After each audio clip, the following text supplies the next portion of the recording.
Hello and welcome to the latest episode of the Good Dram Show. Me, Chris Goodrum. Right, okay, this afternoon. Before we kick off, a little bit of news for you. Things are going to be changing on the Good Dram Show in the near future. Don't worry, nothing to worry about. I'm not selling out, not monetizing or anything like that. The changes are purely cosmetic, shall we say. The reason being is about a few weeks ago my poor old laptop sort of crashed once too often and took the hard drive with it, so had to have a new hard drive and obviously reinstall all the programs and all that kind of stuff. And unfortunately, for the life of me, I cannot get Windows Movie Maker to work at all.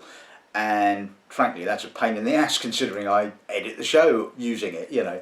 So although I've been able to use Julia's laptop for a few weeks, it's not really a viable long-term solution, it has to be said. So I've been kicking around this idea of maybe looking into sort of some new video editing software, something a little bit more professional possibly, and that's kind of brought forward the need to do so. So I went out and bought some new software, and I've experimented with it. I've done a couple of tests with it, but not quite sort of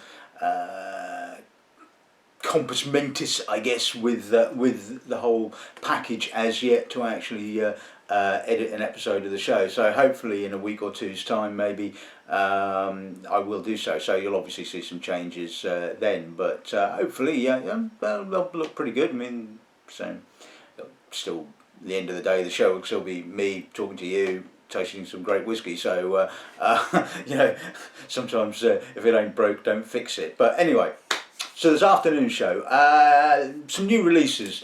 As you know, I mean, I often tend to have episodes of the show kind of lined up, ready to go, and sometimes I've got things I really want to show, but I've just not either got enough samples or things like that, and this was a classic example.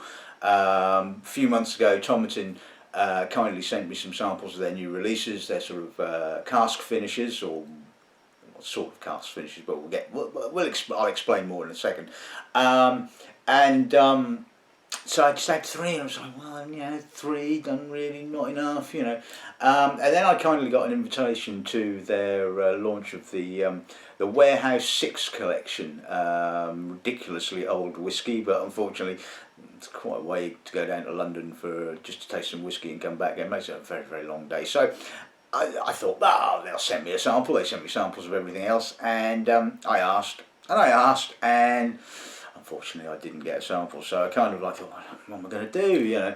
And lo and behold, the last batch of samples I tasted for the Whiskey magazine, which hasn't actually come out yet, so I'm probably a bit naughty by tasting this and sharing it with you guys before it's officially reviewed, so to speak. But what I can say is that issue of the Whiskey magazine has got some amazing old stuff. And it's going to have a rum old battle, shall we say, to be editor's choice for that week. But and I don't know, you know, I've got no idea what you know, wins the gongs and all that kind of stuff. It's basically the way I find out is exactly the same as everybody else. Get a copy of the magazine and flip to it. So anyway, I've now got a sample. I mean, you know, this is not cheap whiskey. This is £2,500 worth, you know, and it's, as you can see from the title picture, lovely lacquered box, crystal decanter glasses. You know, the works really looks pretty impressive. So be interesting to see whether the liquid inside all of that is equally impressive. So as I've done, I've lost count number of episodes of the show I've done on Tomatin now, so I don't really need to go into any more detail apart from just introducing this afternoon's little lineup. So that's what I will do.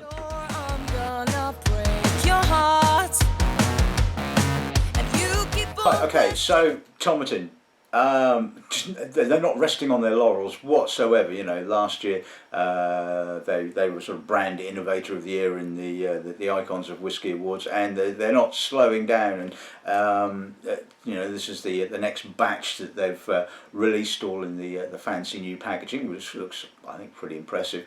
The first one we'll be looking at is a 9-year-old. It was distilled in 2007, and spent its entire life in ex-Caribbean rum casks, so could be interesting. Bottled at their usual ABV of 46%, non-chill filtered, etc, etc, so that could be interesting. Second one we'll be looking at has been aged initially for 9 years in American oak casks before being finished for a further 5 years in Cabernet Sauvignon casks, so could be interesting. I know that they've done a Tempranillo finish, and they've done Portwood and Tawny Port and all that, but I think, I mean, I could be wrong, but I get the feeling this is probably the first sort of Cabernet Sauvignon finish they've actually done, so it could be interesting. It was distilled in 2002, obviously 14 years old, 46%, etc, etc. The third in their batch of new releases is a 21-year-old. Again bottled at 46%, distilled in 1995. This spent 18 years in American oak casks before being finished for 3 years in ex-first fill Oloroso, so should be interesting. And finally we come on to this, which is really looking forward to sharing with you guys. Like I said, this is the first release in the Warehouse 6 collection. It was distilled in August of 1971 and bottled in May of this year. It is a single Oloroso cask, cask number 30041, bottled at 45.8, and I believe yielded 252 bottles at £2,500 a pop. So let's hope that's going to be good then. So let's just kick off with the rum matured 9-year-old.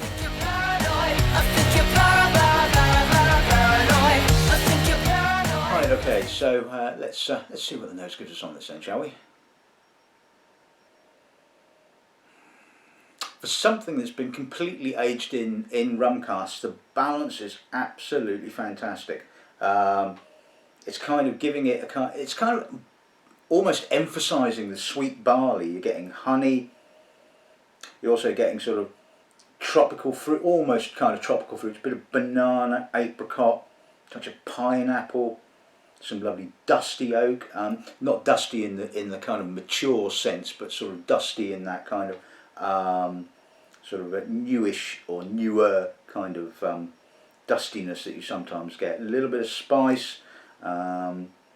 Joe, that is absolutely gorgeously balanced. I really love that. I think rum casks seem to sort of work quite nicely as finishing casks, or not necessarily finishing casks in this case. Certainly when they're used really nicely, they'll add that little bit of sweetness, maybe sort of adding a little bit of tropical fruit.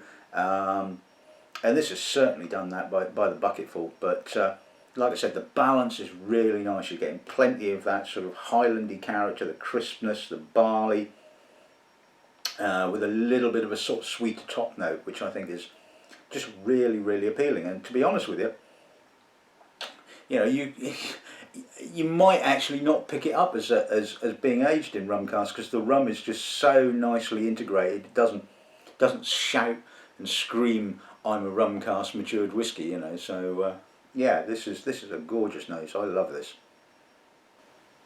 Palate.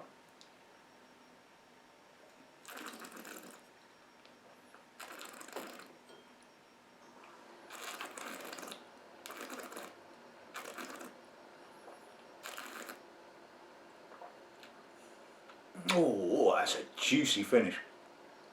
Again, palate is pretty much like the nose, really nicely balanced. Kicks off with the barley, and a little bit of sort of apricot, and then sort of slowly in comes the rum fruits. Not so much of the dried fruit, more of the sort of like the richer kind of like, you know, Jamaican-y sort of broader kind of fruit. You know, a little bit of banana, pineapple, pear, that kind of thing. Lovely crispness right on the middle as well, and the finish is just wonderfully juicy. A little bit of spice kind of coming through, a little bit of nuttiness, touch of grass possibly, maybe a little bit of dried fruit right on the finish. That is just absolutely gorgeous for a 9-year-old spirit. That has just got so much character, and I like that. That's impressive. You keep on questioning me. Of course. Right, okay, so let's move on to the Cabernet Sauvignon finish. Let's see what the nose gives us on that then, shall we? Again, really well balanced. I mean, you can obviously smell the wine cask, but it's not OTT, it's not the only aromas. I mean, it's just, again, nicely integrated. There's the sort of like the barley, the sort of slight minerality kind of character, but you've got the slightly sort of syrupy kind of red, black fruit, spice, a little bit of earth, a little bit of charred wood possibly. Yeah, getting quite a bit of earth kind of coming through. It's sort of, with time, the Cabernet is becoming a little bit more dominant, but not to the extent where that's the only kind of character that's coming through. Again, sort of really nicely balanced, a little bit of oat cake possibly, some spice. Yeah, again, just really nicely balanced. This is just good. Palate.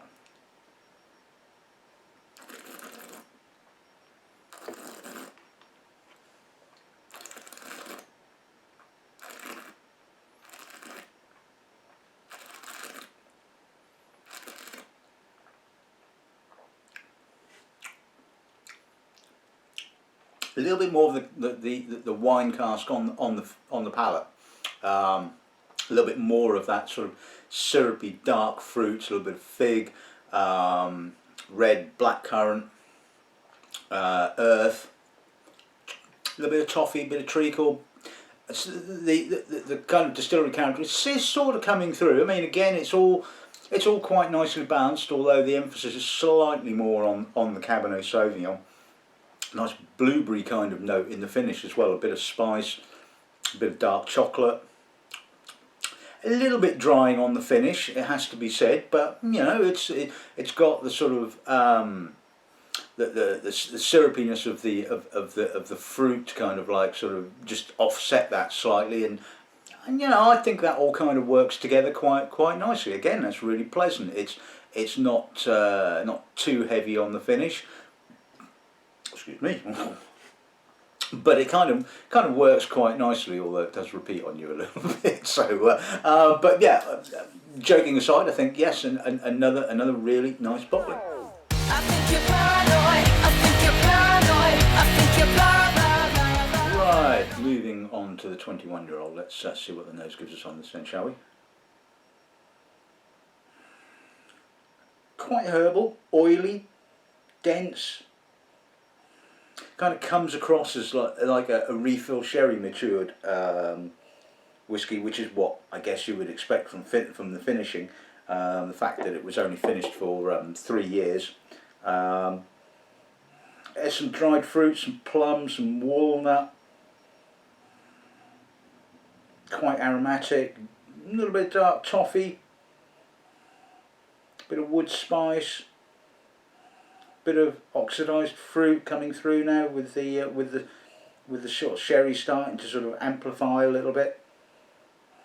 But again, you know, I can get the Highland mineral character. Not a huge amount of barley. There's a little bit of that. A little bit of American oak. I can just sort of detect a little bit of vanilla. A little bit of creaminess. You know, it's really well balanced. It has to be said. Palate.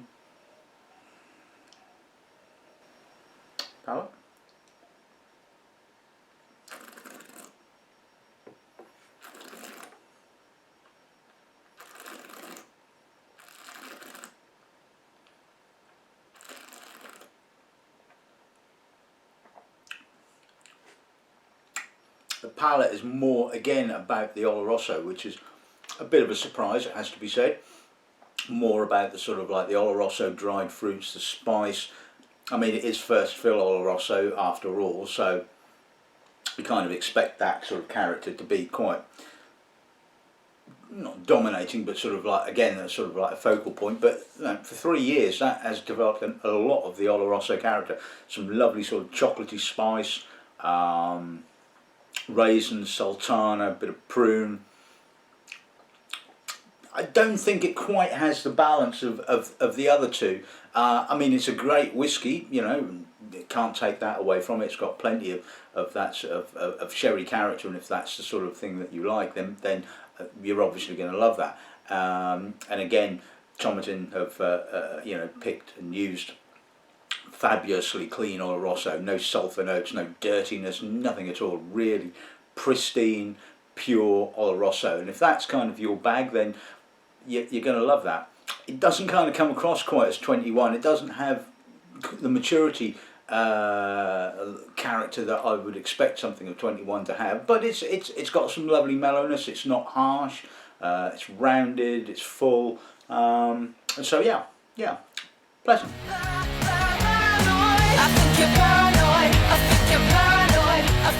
I know it's kind of like a little bit of a jump from a 21-year-old to a 40-odd-year-old, but let's see what the nose gives us then, shall we? Oh, now that is gorgeous. Now that does smell mature, believe you me. It's got that sort of slight armagnac-y kind of dark fruits, plum, raisin, some lovely warm vanilla. Oh, that vanilla is absolutely gorgeous. I mean, it's just, I mean, I wouldn't have expected. I'm guessing this is obviously well, I'm not saying obviously, but I'm guessing it's probably European sherry, which has got quite. I'm surprised at the level of vanilla in actual fact. I mean, it's almost coming across like you know, an American oak sherry, but it's got some lovely sort of coffee notes, chocolate coated raisins, cocoa powder, earth, but it's just polished. I mean, this is spotlessly clean, stunning, absolutely stunning. The maturity is just absolutely gorgeous. I mean, oh, this is just an absolute classic. Gently spiced, really complex, layer upon layer of, I mean, every time you stick your nose in, you're getting, you know, a different note kind of, you know, coming up, and that is stunning, absolutely stunning. Palate?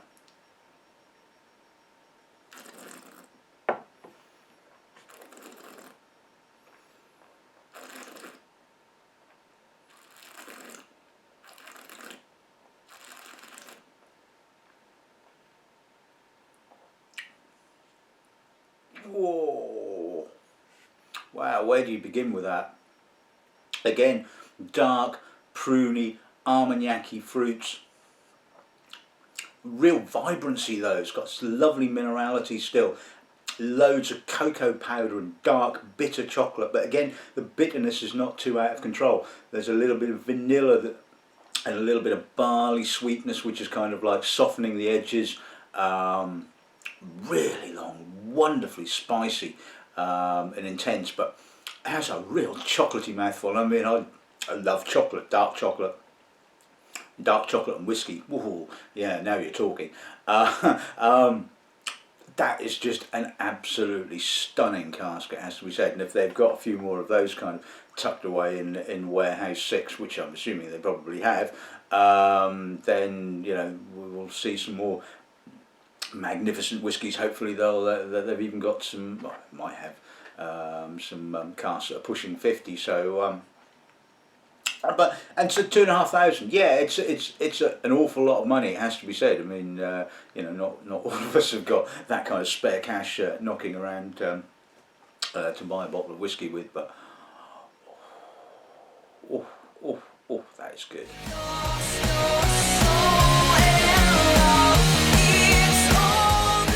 Okay, so let's sum today's episode of the show up then. Firstly, a big thank you to the distillery for their continued support, the sending of the samples, and all that kind of stuff. And although they didn't send me a sample of the Warehouse 6 bottling, at least I got to taste it eventually. So one feels a little bit blessed, it has to be said. But let's look at the individual bottlings. The rum cask fish, I love this. This is fantastic, and it's not expensive. I can't remember off the top of my head what the retail price would be, but I'm guessing we're looking at sort of somewhere in about sort of like the late 30s, and that is absolutely superb. I love that. The Cabernet Sauvignon finish, yeah, again for a wine finish, really nicely balanced, pleasant, interesting. Yeah, really like that. The Oloroso finish, I'm a little bit, it's my least favoured of the three, shall we say, but that's definitely not taking away from anything away from the quality of that particular whiskey. As you know, sherry cask whiskies are not my cup of tea, but that one, that 40-odd-year-old one, definitely was my cup of tea. Wonderfully chocolatey, subtle and mature, and I think that's the thing about sort of sherry cask whiskies. I just love them when they have that maturity, when they start to develop that sort of Armagnac-y kind of dried fruit character. You can then, you forgive it for the fact that there ain't no distillery character on, although in saying that, it certainly had Highland character. It certainly, had the minerality that I associate with Highland whiskies, and that came through, really quite pleasantly. And yeah, it was just stunning, complex, long. And the 21-year-old, yeah, I mean, it was pleasant. I mean, and if you like that kind of style of whiskey, then I'm sure that you would enjoy it. And like I said, quality of it was pretty damn good. So you can't argue with that. But that 40-odd-year-old, 1971, stunning stuff. Anyway, that's this week's episode of the Show in the Bag. Fairly short and sweet, as we only had the 4 samples to look at, but I hope you've enjoyed it nevertheless. All that's left to say is I don't seem to have an awful lot of whiskey left, but I do have some of this, so good dramming and good afternoon.